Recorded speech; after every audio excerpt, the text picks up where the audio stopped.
سورۃ القلم کی آیت نمبر 10 الحمدللہ وکفی وسلام علی عبادہ الذین اصطفی خصوصا علی سید الرسل وخاتم الانبیاء وعلى آلہ واصحابہ الاتقیاء اما بعد فاعوذ باللہ من الشیطان الرجیم بسم اللہ الرحمن الرحیم ولا تطع كل حلاف مهين هماز مشاء بنميم مناع للخير معتد أثيم عتل بعد ذلك زنيم أن كان ذا مال وبنين إذا تتلى عليه آياتنا قال أساطير الأولين سنسمه على الخرطوم ولا تطع كل حلاف مهين اور مت کہا مانیے آپ ہر اس شخص کا جو بہت قسمیں اٹھانے والا اور بے وقت ہو، ہماز مشاء بنمیم جو طعن و تشنیع کرنے والا اور چغل خوری کرنے والا ہو، مناع للخیر خیر سے روکنے والا، معتد اثیم حد سے بڑھنے والا اور گناہگار ہو، عتل بعد ذلك زنیم جس میں اکڑ ہو اور اس کے بعد وہ بدذات بھی ہو، ان کان ذا مال و بنین اس وجہ سے کہ وہ مال والا ہے اور بیٹوں والا ہے، اذا تتلی علیہ آیاتنا جب اس پر پڑھی جاتی ہیں ہماری آیات، قال اساطیر الاولین تو اس نے کہا کہ یہ پہلوں کے قصے کہانیاں ہیں، سنسمہ علی الخرطوم ان قریب ہم داغ دیں گے اس کی سونڈ پر۔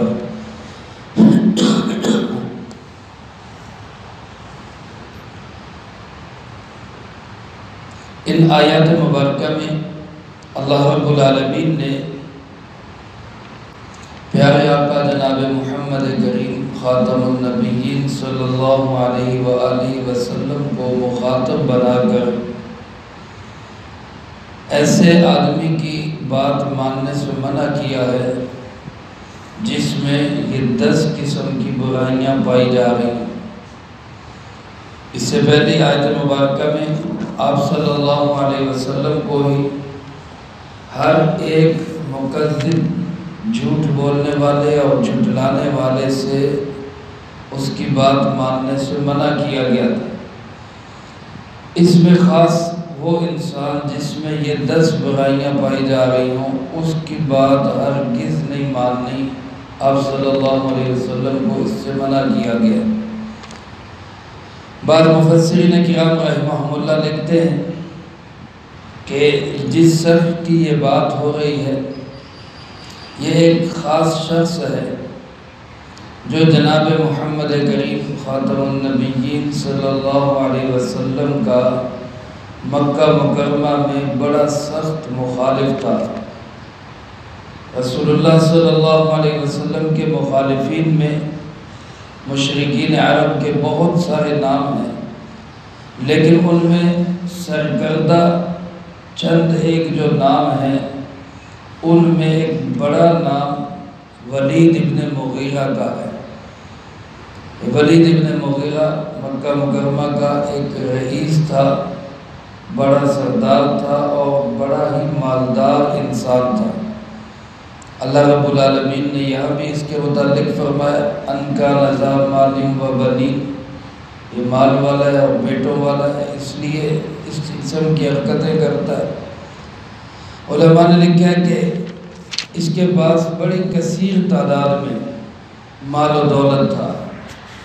اس زمانے کے اندر یہ کم و بیش 1 ملین یعنی 10 لاکھ اشرفیوں کا مالک تھا۔ اس کا سرمایہ اس قدر بڑا تھا، اور سینکڑوں کی تعداد میں اونٹ، بکریاں، جانور اس کے پاس جن کا یہ مالک ہوتا۔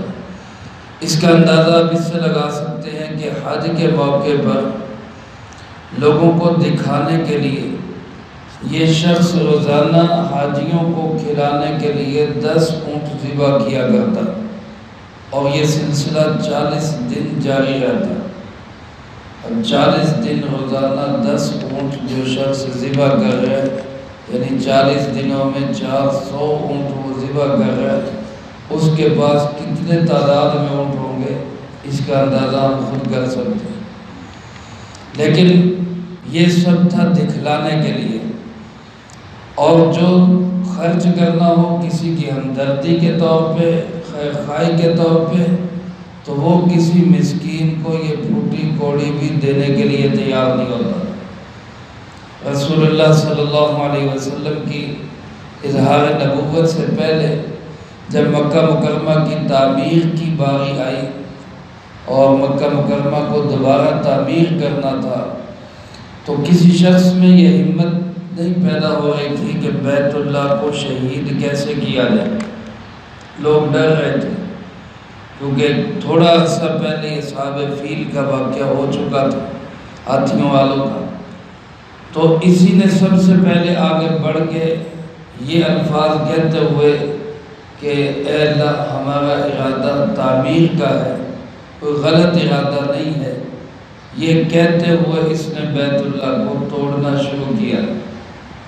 لوگ رات تک انتظار کرتے رہے کہ شاید اس پہ کوئی عذاب آئے، لیکن نہیں آیا۔ تو اگلے دن پھر سب نے اس کے ساتھ مل کر بیت اللہ کو شہید کیا، اور پھر دوبارہ تعمیر ہوا۔ بہرحال اس کے اچھے کام بھی تھے، لیکن بدترین کام اس کے تب شروع ہوئے جب رسول اللہ صلی اللہ علیہ وسلم نے دعوت توحید شروع کی۔ یہ آپ صلی اللہ علیہ وسلم کے بڑے مخالفین میں یہ شخص تھا، لیکن اللہ کی شان کہ جو شخص جتنا بدترین مخالف تھا، اللہ نے اسی کے بیٹوں میں جناب محمد کریم صلی اللہ علیہ وسلم کے حمایتی اور صحابی پیدا کیے۔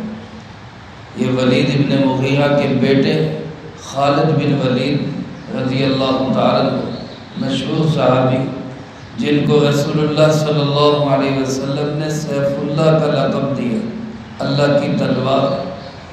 یہ خالد ابن ولید اسی ولید ابن مغیرہ کے بیٹے، اسی طرح عمار ابن ولید، ہشام ابن ولید، یہ بھی اسی ولید ابن مغیرہ کے بیٹے جو صحابی رسول بنے۔ علماء نے لکھا کہ اس کے 10 بیٹے تھے، اور مکہ مکرمہ میں جس کے جتنے بیٹے ہوتے وہ اتنا بڑا قابل فخر سمجھا جاتا تھا۔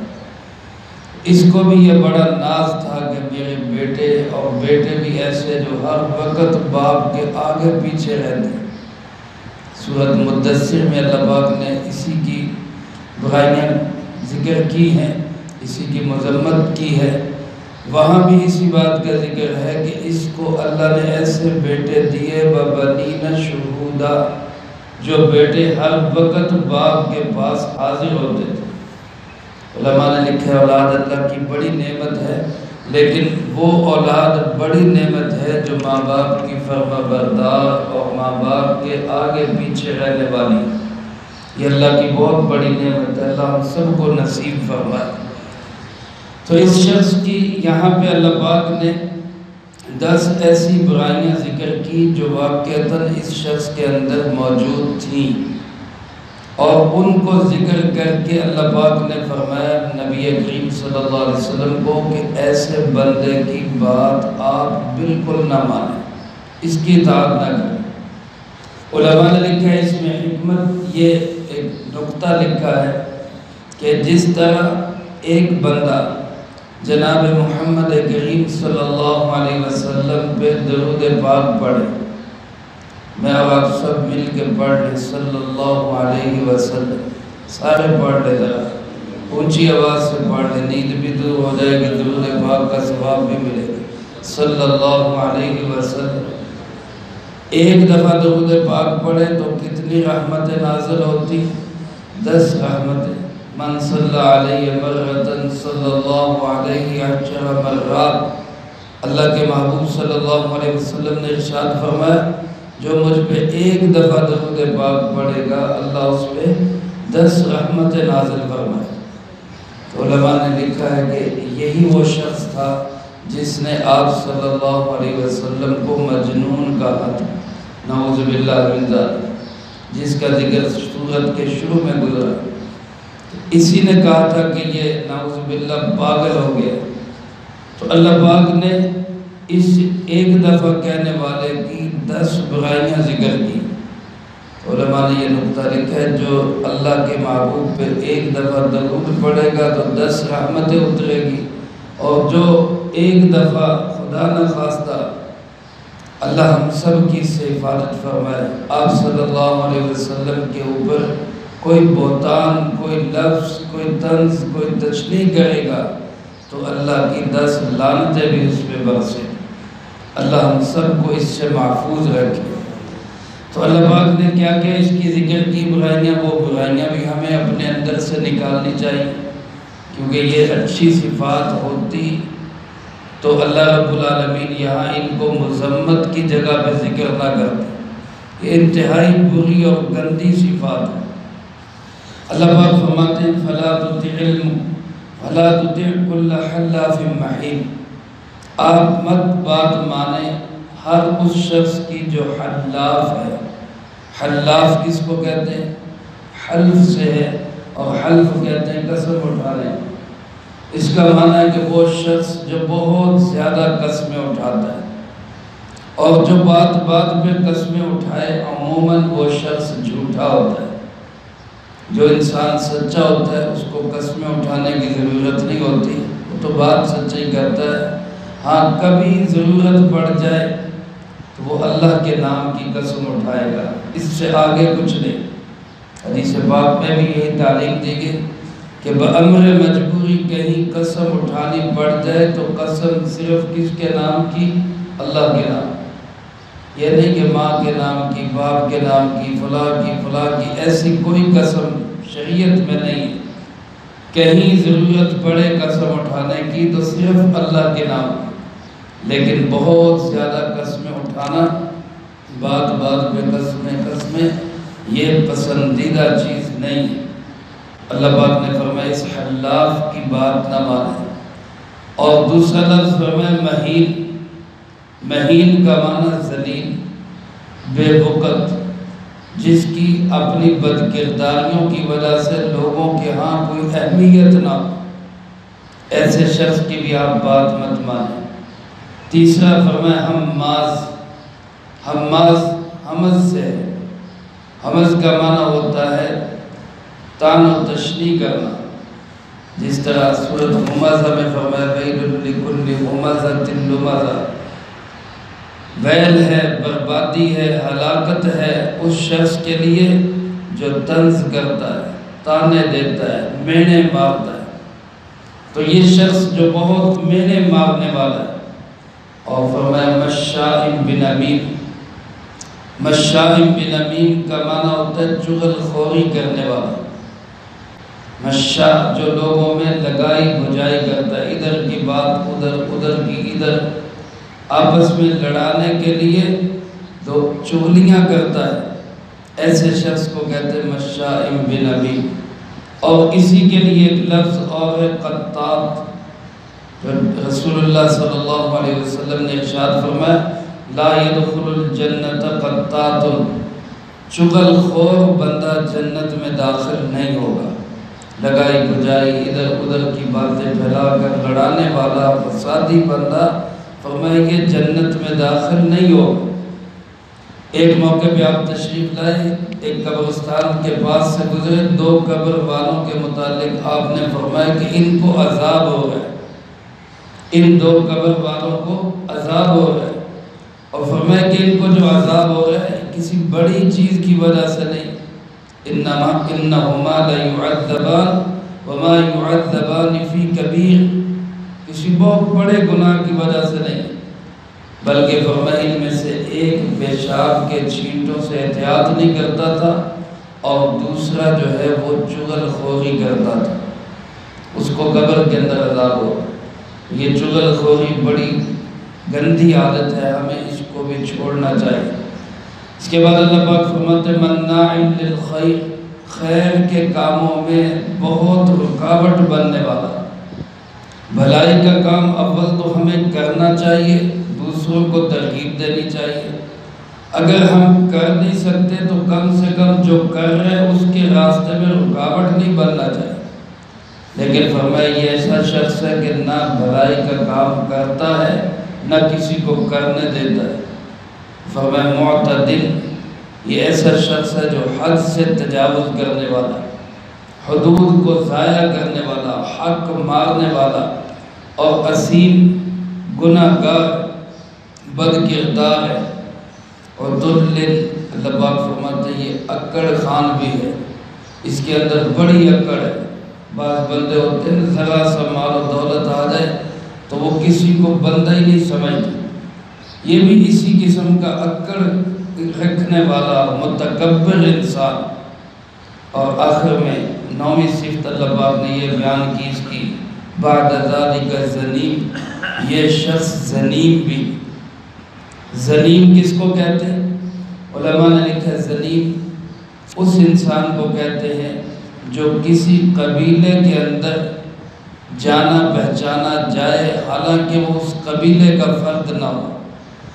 یعنی مشہور ہو جائے کہ یہ فلاں قبیلے کا ہے حالانکہ وہ اس قبیلے کا ہے نہیں. اسی کو علماء نے بدذات لکھا ہے، یعنی جس کا خاندان بدل جائے، جس کی ذات بدل جائے. بعض حضرات نے اسی کا ترجمہ ولد الزنا سے کیا. یہ شخص جو ہے ثابت النسب نہیں بلکہ یہ حرامی ہے. تو یہ اس کی وہ چیزیں ہیں جو اس کے اندر واقعتاً تھی، وہ اللہ پاک نے یہاں پہ ذکر کی. اور 10واں اللہ پاک فرماتے کہ یہ ساری برائیاں اس کے اندر کیوں پیدا ہوئی؟ ان کان ذا مال و بنین، اس لیے کہ یہ مال والا ہے اور بیٹوں والا ہے. تو مال اور اولاد کی کثرت نے اس کے اندر یہ برائیاں پیدا کر دی. اس کو بدکردار بنا دیا، اس کو بدبودار بنا دیا، اس کے اندر یہ گندی عادتیں پیدا ہوئی.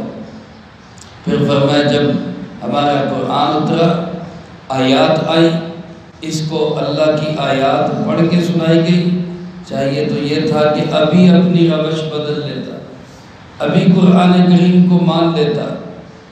لیکن کیا ہوا؟ فرمایا اذا تتلی علیہ آیاتنا، جب ہماری آیات اس کو پڑھ کے سنائی گئی، قال اساطیر الاولین، یہ کہنے لگا یہ تو پہلوں کے قصے کہانیاں ہیں، تو سٹوری بک کیسے کر، اس کے اندر وہ کچھ بھی نہیں، بس محض کہانیوں کی ایک کتاب ہے. قرآن کریم کا بھی اس نے اس طرح مذاق اڑایا. اللہ پاک فرماتے ہیں سنسمہ علی الخرطوم، ان قریب ہم داغ دیں گے اس کی سونڈ پر. خرطوم عربی زبان میں ناک جو ہوتی ہے، ہاتھی کی ناک یا خنزیر کی ناک جو آگے کو بڑی ہوئی ہوتی ہے، اس کو خرطوم کہا جاتا ہے. اس کی ناک کو اللہ پاک نے یہاں خرطوم کہہ کر اس کی مذمت اس طرح کی کہ جس ناک کو اونچا رکھنے کے لیے لوگ اللہ کے دین کی مخالفت کرتے ہیں، میری ناک نہ کٹ جائے، رسول اللہ صلی اللہ علیہ وسلم کی شریعت کی خلاف ورزی کرتے ہیں، میری ناک نہ کٹ جائے. اللہ پاک فرماتے ہیں اسی ناک پہ ہم داغ لگائیں گے، اسی ناک کو ہم آگ پہ سینکیں گے. بعض حضرات نے لکھا ہے کہ اللہ نے اس کی یہ ناک دنیا میں بھی ذلیل کی اس طرح کہ بدر کے اندر اس کی ناک پہ معمولی سا زخم لگا، چھوٹا سا زخم لگا، لیکن وہ مکہ مکرمہ پہنچتے پہنچتے وہ زخم جو ہے وہ ناسور اور کینسر بن گیا.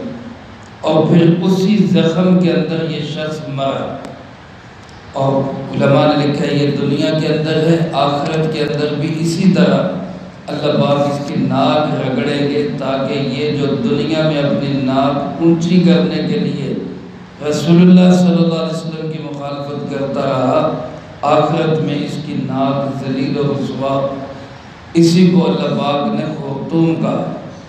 میرے عزیز دوستو، مفسرین کرام رحمہم اللہ فرماتے ہیں قرآن کریم کی آیات اگرچہ کسی خاص انسان کے پس منظر میں نازل ہوئی ہوں، لیکن اس کا مصداق ایک بندہ نہیں ہوتا، وہ سب کے لیے ہوتی ہے۔ تو قیامت تک آنے والا کوئی بھی انسان جو ان برائیوں کا حامل ہوگا، جس کے اندر یہ گندی عادتیں ہوں گی، ایسا شخص اللہ کی نگاہ کے اندر بے وقت ہوگا، ذلیل و رسوا ہوگا۔ تو لہٰذا ہمیں ایسی برائیوں سے بھی بچنا ہے، اور ایسے بندوں سے تعلق رکھنے سے بھی ہمیں بچنا ہے۔ ہمارا تعلق ایسی صفات والے لوگوں سے نہ ہو، بلکہ اچھی صفات والے لوگوں سے ہمارا تعلق۔ رسول اللہ صلی اللہ علیہ وسلم کو بھی یہی حکم دیا گیا کہ ایسی گندی عادتوں والے انسان کی بات میں آپ نہ آئیں، نہ اس کی باتوں میں آپ کو آنے کی ضرورت ہے۔ تو یہی حکم ہمارے لیے بھی ہے، جس شخص کے اندر ایسی گندی عادات اور گندی صفات ہوں، ہمیں اس کی باتوں میں آنے کی ضرورت نہیں ہے۔ اللہ مجھے آپ کو سب کو قرآن و سنت کی صحیح سمجھ نصیب فرمائے، جو کہا سنا اس کو زندگی میں لا کے دوسروں تک پہنچانے کی توفیق عطا فرمائے۔ اللہم انت السلام و منک السلام، تبارک ربنا و تعالی یا ذا الجلال والاکرام۔ اللہم اعنا علی ذکرک و شکرک و حسن عبادتک۔ اللہم احسن عاقبتنا فی الامور کلها